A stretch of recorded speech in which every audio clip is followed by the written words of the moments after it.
My favorite card, Lord Jaraxxus. Eredar, Lord of the Burning Legion. He's so fun for me. He actually is the perfect combination of storytelling, flavor, exciting mechanics. He's powerful. He's got the whole package. In the alpha before the alpha, we were doing some play testing, and at the time we had an Alliance and a Horde hero of each class. And the Alliance Warlock was Wilfred Fizzlebang, because there aren't a ton of very iconic Alliance Warlocks in the Warcraft IP. He had a small role in the Argent Tournament, which became the Grand Tournament expansion for us. And one of the guys on the World of Warcraft team came over to test the game and give us some feedback. And he loaded up the game and he picked Wilfred Fizzlebang and he said, I hope there's a Jaraxxus card in this deck. Because iconically, Wilfred Fizzlebang at the Grand Tournament looks around the audience and says, behold, I'm going to summon a fearsome Doomguard! And out of the portal he opens is not a Doomguard, it's Lord Jaraxxus, who immediately kills Wilfred and takes over as the boss. And when this guy said that, I was like, oh my gosh, why don't we have a Jaraxxus card? We absolutely need a Jaraxxus card. And so we went back and designed a minion that when you summon him, he kills you and takes over. And it's that perfect amount of storytelling and power and a brand new crazy mechanic that we hadn't done any other card. So I was just a huge fan of Jaraxxus. Another one of my favorite cards is Lock and Load. I love Lock and Load. Lock and Load created a brand new type of hunter deck. It's a type of mechanic we've never done before in that it's a persistent effect that lasts a duration of the game, the length of your whole turn. We had to develop some new technology just to be able to explain to players what the heck's going on. Because you play the spell and it's gone, and now we have to have something that says, okay, look, the game has changed. From now on, whenever you play a spell this turn, it's a massive impact. You're getting a new card back in your hand. And the dream of just casting spell after spell after spell and going crazy with this card is so exciting that I really love playing with it. And I'm actually really excited that it's become more competitive in the world of Whispers of the Old Gods with the Lock and Load and Yogg-Saron Hunter deck. Another card I'm actually really excited about is Barnes from One Night in Karazhan. He seems incredibly powerful to me.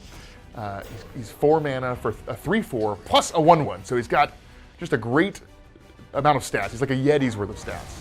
But then the fact that he summons a minion from your deck as a 1/1, basically an actor playing the role of one of the minions in your deck, the amount of possibilities there seem really interesting to me. You could build a deck full of minions that you'd love to see pull out as a 1/1, like Karin or Sylvanas. Any kind of Death Rattle effect seems great in a Death Rattle deck to me. Or you could go the other route and say, look, I'm just going to put Yashiraj and Barnes in my deck, and mulligan hard for Barnes. You play Barnes on turn 4, he summons a 1/1 Yashiraj, who at the end of the turn gets your 10/10 Yashiraj. Woo! That's crazy. And I'm excited about all the different ways the players are going to use him to build, I think, really interesting decks. I actually really love Reno Jackson. When we were thinking of set mechanics for League of Explorers, one of the ones that came up was trying to make a deck with just one-ofs, just 30 unique cards.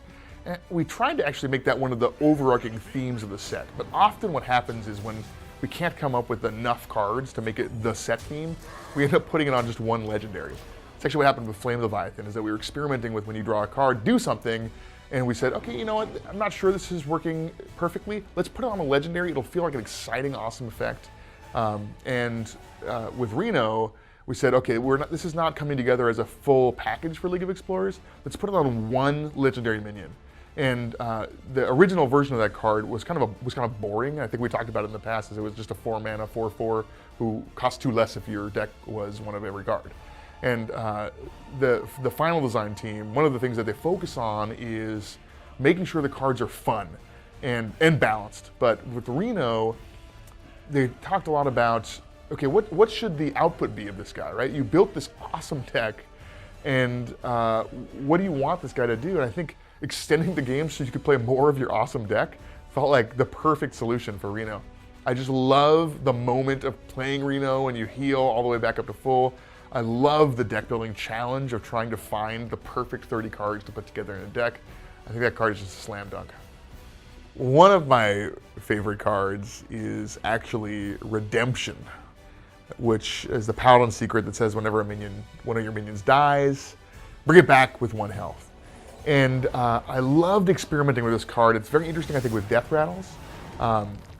And I thought it was especially interesting with Abomination.